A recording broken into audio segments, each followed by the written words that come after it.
Valeriano viene a verme hace algunos días. Manifestó su deseo de saber acerca del encuentro entre México y España. Antonio Valeriano había sido un destacado alumno del Colegio de la Santa Cruz de Tlatelolco, donde aprendió la doctrina católica y en poca medida sobre la historia de México y España, porque él había nacido un año después de la conquista y deseaba saber acerca del choque tan terrible entre dos de los imperios más grandes de la Tierra, que además de ser diferentes en raza y costumbres, ambos pueblos eran profundamente religiosos y espirituales. Hace algunas semanas, este joven vino a verme porque quería saber todo acerca de lo ocurrido en el mes de diciembre de 1531. Quería escribir un libro acerca de las apariciones de la Virgen de Guadalupe. A lo que yo le dije que para mí todo eso de las apariciones me parecía que era algo sospechoso. Éramos un puñado de frailes entusiasmados por predicar el Evangelio en un imperio de millones de indios con diversas lenguas y dialectos inaudibles y con creencias y tradiciones tan arraigadas que parecía imposible la empresa de evangelizar. Morir en sacrificio era un privilegio, ya que para el azteca la muerte tenía otro sentido. Para ellos, la forma de ganarse el cielo no era por cómo se vivía, sino por cómo se moría. Eran un pueblo tan coherente con su religión, que no había en el mundo idólatras tan entregados, ni reverenciadores a sus dioses como estos indios de la Nueva España. La fe de Cortés daba frutos en cosas inexplicables. Recuerdo que después de una batalla con los feroces tlaxcaltecas, los capitanes de Cortés y yo coincidimos en que la empresa de llegar a Tenochtitlan era una locura difícil de realizar. Presionamos a Cortés para abandonar la conquista y regresar a Cuba. Porque si la pequeña Tlaxcala parecía invencible, ¿qué sucedería con la gran y temida Tenochtitlan? Ver aquel encuentro entre Moctezuma y Cortés era como mirar el encuentro entre los hijos de Dios y los hijos del sol. El paso de los años nos ha dejado ver el gran deseo de Dios nuestro Señor por evangelizar estas tierras. Nada más hay que ver los santos milagros que ha hecho y se hacen cada día en la Santa Iglesia de Nuestra Señora de Guadalupe, allá en el Cerro del Tepeyac. El gobierno no respetaba ni a los pocos frailes que defendíamos sus derechos y que a los ojos de los indígenas éramos los sabios del Dios que predicábamos, así como evangelizar, por Dios.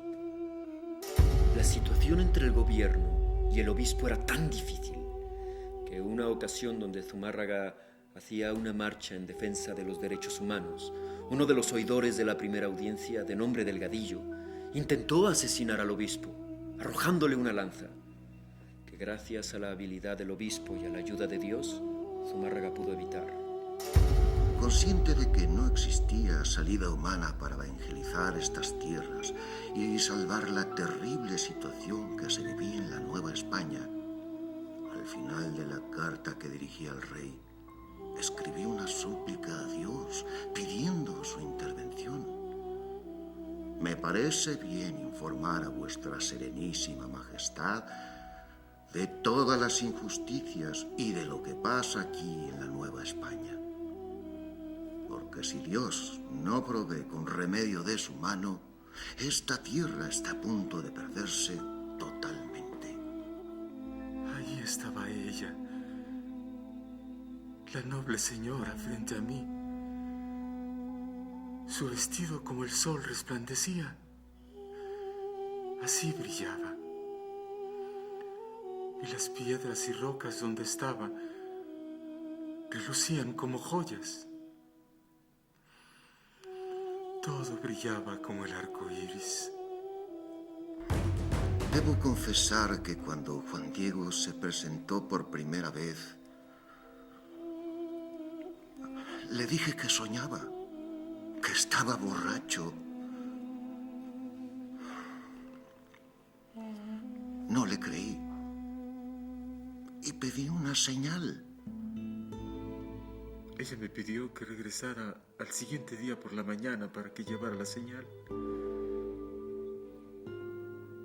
Pero ya no volví, porque cuando llegué a la casa, mi tío se estaba muriendo y me rogó que fuera de madrugada a llamar a uno de los sacerdotes de Tlatelolco para que pudieran confesarlo y prepararlo a bien morir, porque ya no sanaría. El viejo estaba agonizando. Se estaba muriendo, al igual que todo nuestro pueblo después de la llegada de los españoles. A los pocos días de las apariciones, construimos una ermita en el lugar mismo que la Virgen le había señalado a Juan Diego. Los indios venían de todas partes a bautizarse y a ver a la Madre del Cielo plasmada en un códice sobre la tilma de un indio como ellos.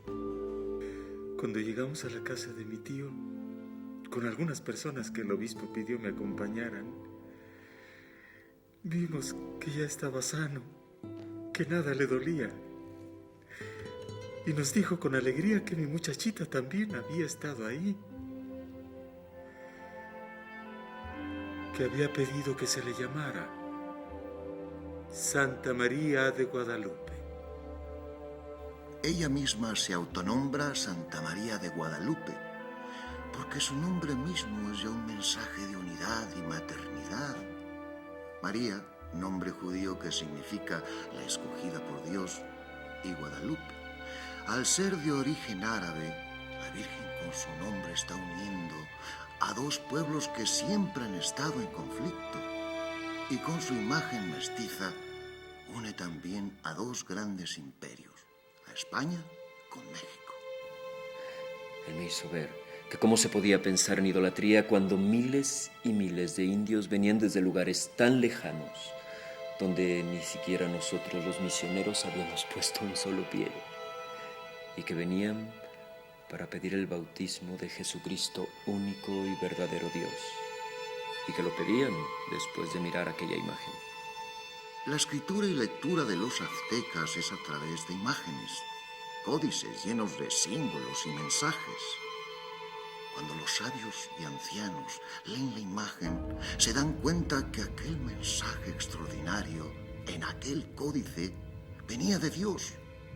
Los sabios indígenas no vieron únicamente a una doncella parada sobre una luna negra, como la podíamos ver cualquiera de nosotros los españoles. Ellos leyeron un documento que hablaba de su historia, de su pasado y su futuro. Descubrieron en aquella imagen el Evangelio perfectamente inculturado.